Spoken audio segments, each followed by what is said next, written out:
Welcome to Islamic Life Coach School Podcast. Apply tools that you learn in this podcast and your life will be unrecognizably successful. Now your host, Dr. Kamal Akhtar. Hello everyone. Peace and blessings be upon all of you. If you've been listening to this podcast for a while, you probably noticed that every now and then I keep circling back to the basics. And it's not because I have nothing new to say. Trust me, I could talk for days on all of the new topics that come in my mind. But I want to circle back to the basics because the foundation is everything. Every advanced skill, if it's playing a sport, mastering a language, every advanced skill is built on fundamentals. So that's why I keep running the basic concepts back into focus.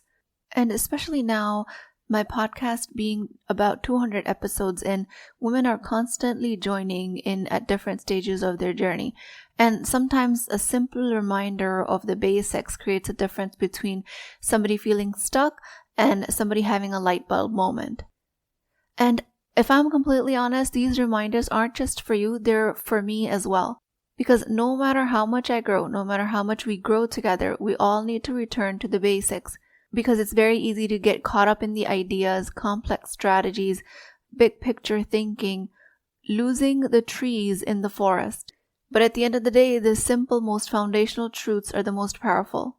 And today we're going to dig into one of those underrated yet life-changing concepts. And that's how to think, how to direct your mind from automatic to intentional. Most of us have been taught what to think. Very few have been taught what actually matters and how to manage our mind, how to direct our minds towards what to pay attention to. From the moment you enter a classroom as a kid, the script has been clear. Sit down, listen, memorize, repeat. The entire educational system is built on this model. Well, except maybe Montessori schools. But even then, adults from any of these schools don't grow up knowing how to be aware of themselves, how to be aware of their thoughts, and what to do with them once you are aware. The system conditions you to absorb pre-approved information, doesn't teach you to question, analyze, or challenge it at all. You learn facts, but you don't learn the skill of thinking on purpose. And because of this, most people in the world go through life unaware of how to think. They don't even know that controlling their thoughts is even an option. It's like being handed a TV remote, but never realizing you can change the channel.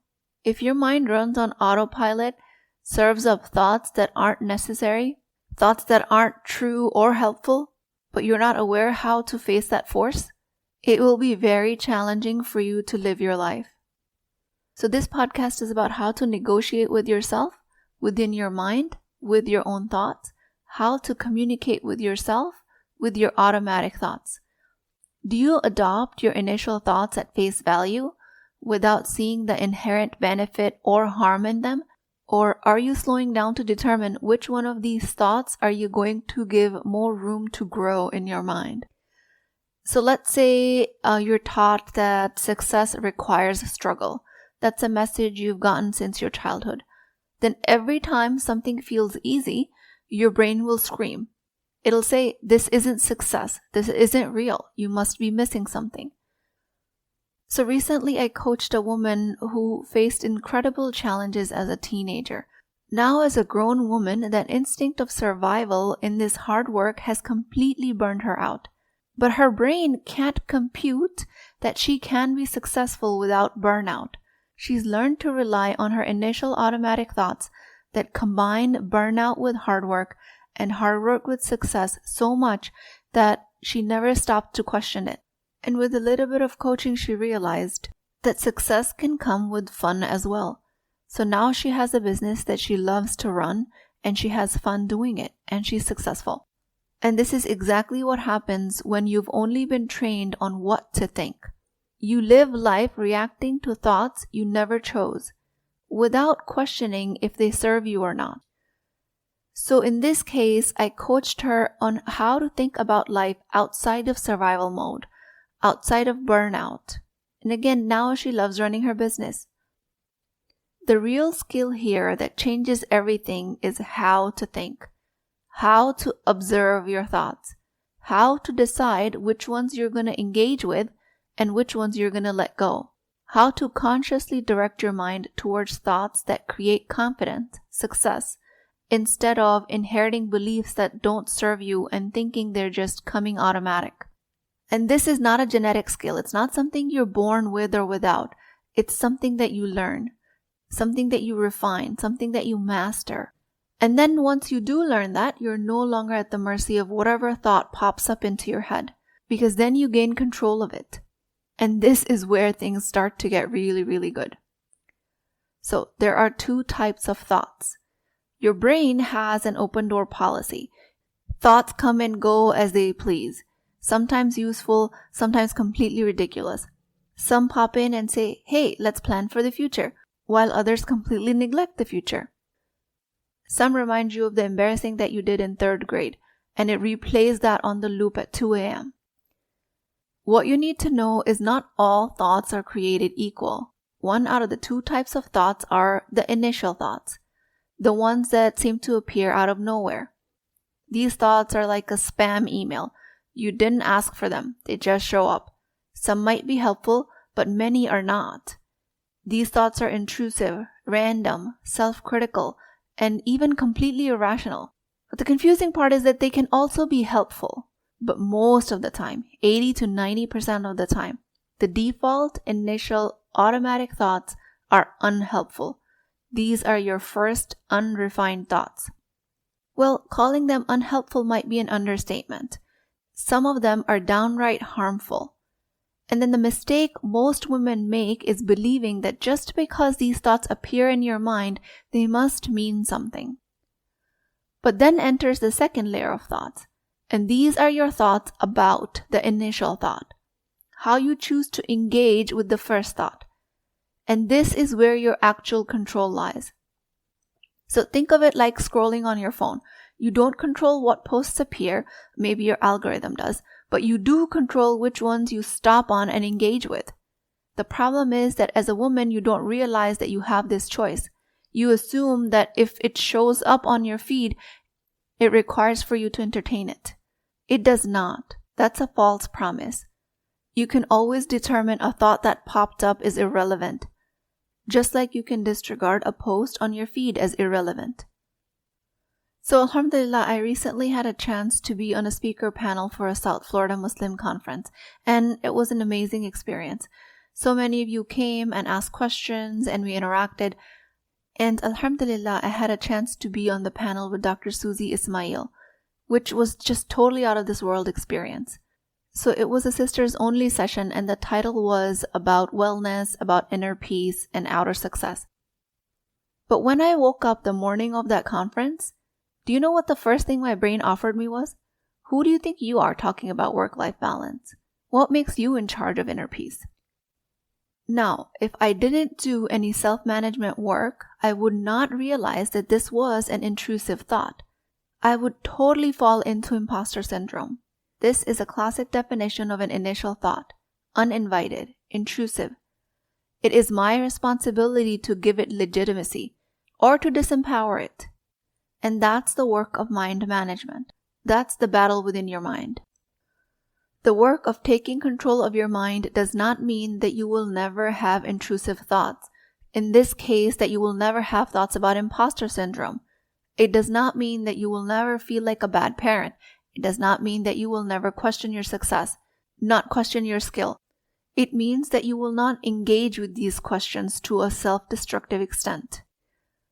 When a thought appears, I'm not good enough, and instead of questioning it, you run with it, you analyze it, you overthink it, you gather evidence around it. Before you know it will start to take so much space in your mind that it would have turned into an entire courtroom trial where you're both the prosecutor and the accused. But the game changer is that just because a thought pops up does not mean that it's true, does not mean that it's useful, or even worth your time. Your brain is a meaning-making machine, constantly churning out ideas, fears, predictions. Your job is not to accept them all at face value without filter. Your job is to filter out the noise and decide which one deserves your energy. And as women, you're experts at engaging in mental action. You analyze, you strategize, you replay conversations like you're training for some sort of thought Olympics. Imagine if that mental energy was directed towards something intentional, towards thoughts that actually fuel your confidence, creativity, your success. That's the real work. Work is not getting rid of thoughts, because that is impossible. Real work is learning to manage them, learning to decide which ones to nurture and which ones to discard.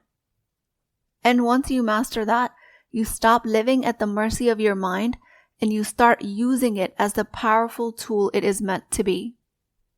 When I talk about take control of your mind, to some women it sounds like a robot, somewhat of a Zen-like existence where no intrusive thought ever dares to appear. But I'm really sorry to break it to you. That is not how it works, and that's not at all what I mean. Mind control, and I mean real mind control, is not about eliminating difficult thoughts. It's about choosing what to entertain. With time, the less and less of the difficult thoughts you entertain, the more distant and less believable they become. Think of your mind as a browser with 37 tabs open. Some of them are useful, grocery list, work projects, inspirational podcast. Other ones are pure chaos, like an old YouTube video from 2009, a Wikipedia option with the flamingos, how they're pink, or a Google search for something that you didn't find helpful. Your job is not to turn down the entire system. Your job is to close the tabs that aren't serving you and to focus on the ones that matter. Your job is not to pretend that unwanted thoughts don't exist. Your job is not to suppress them. Your job is to entertain the thoughts that fit the curriculum of your life. The biggest misconception that women have is if they still experience self-doubt, fear, or any kind of imposter syndrome, it means that they've failed at managing their mind. That's not the case. It just means that you have a human brain. There's no amount of skill that will get you to a point where you don't have intrusive thoughts. That's the nature of a human being. But there is a real skill behind knowing what to do when you see them arrive.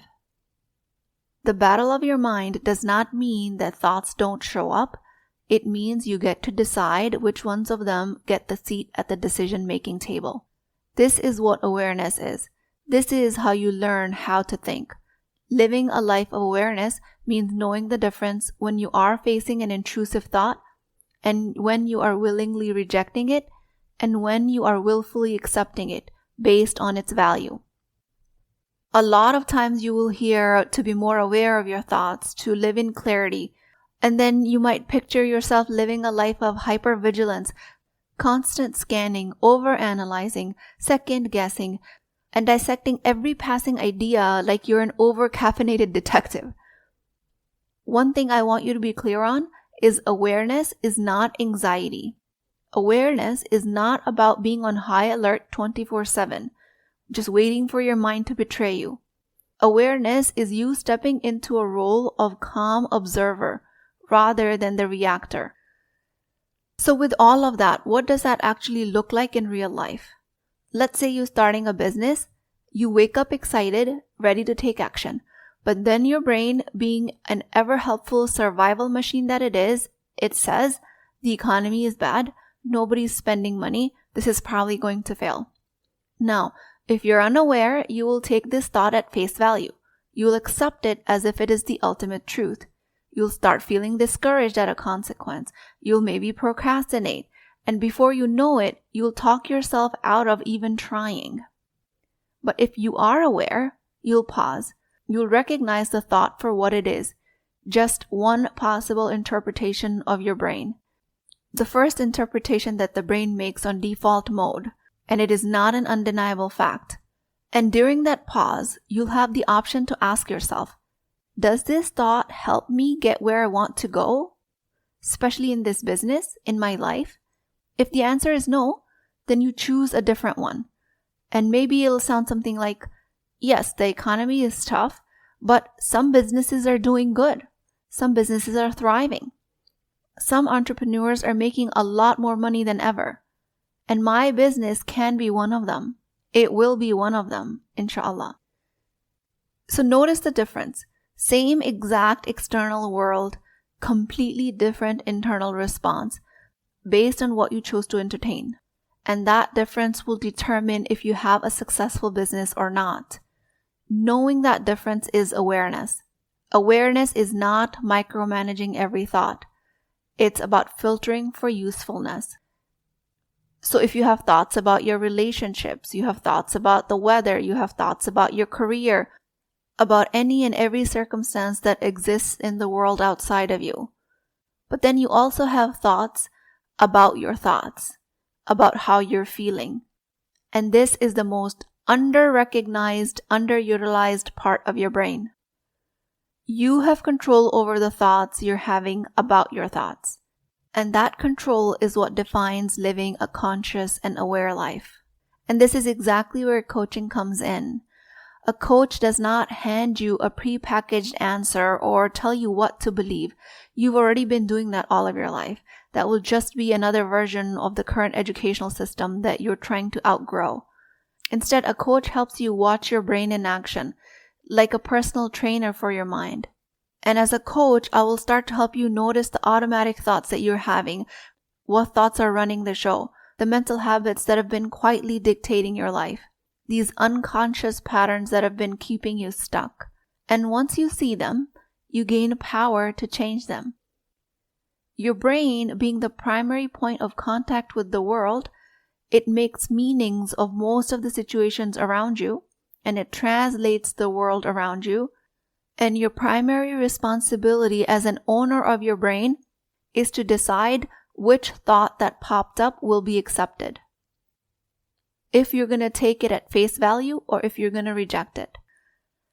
I do have to warn you that despite of all of the groundbreaking information I've given you in this podcast, trying to do this work alone initially is like assembling furniture without any instructions. It is technically possible, but rather unnecessarily frustrating and long.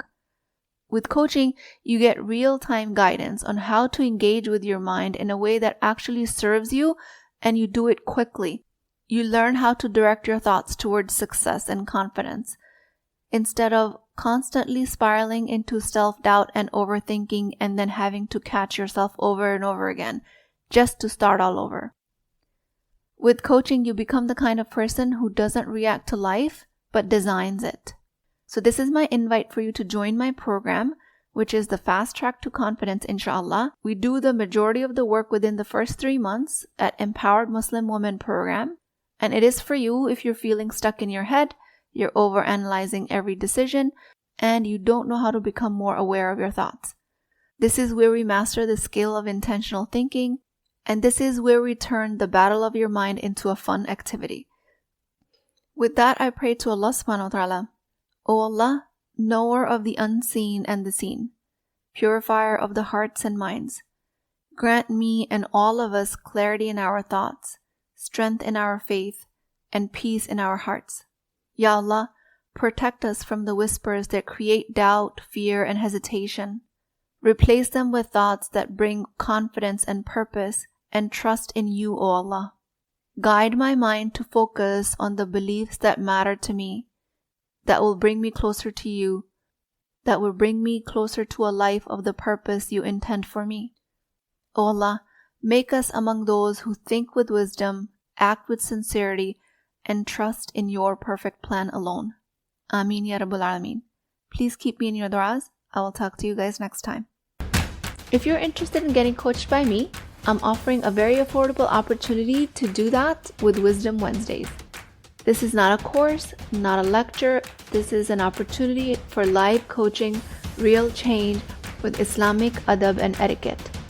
You do not need more information. You actually need a space to create change.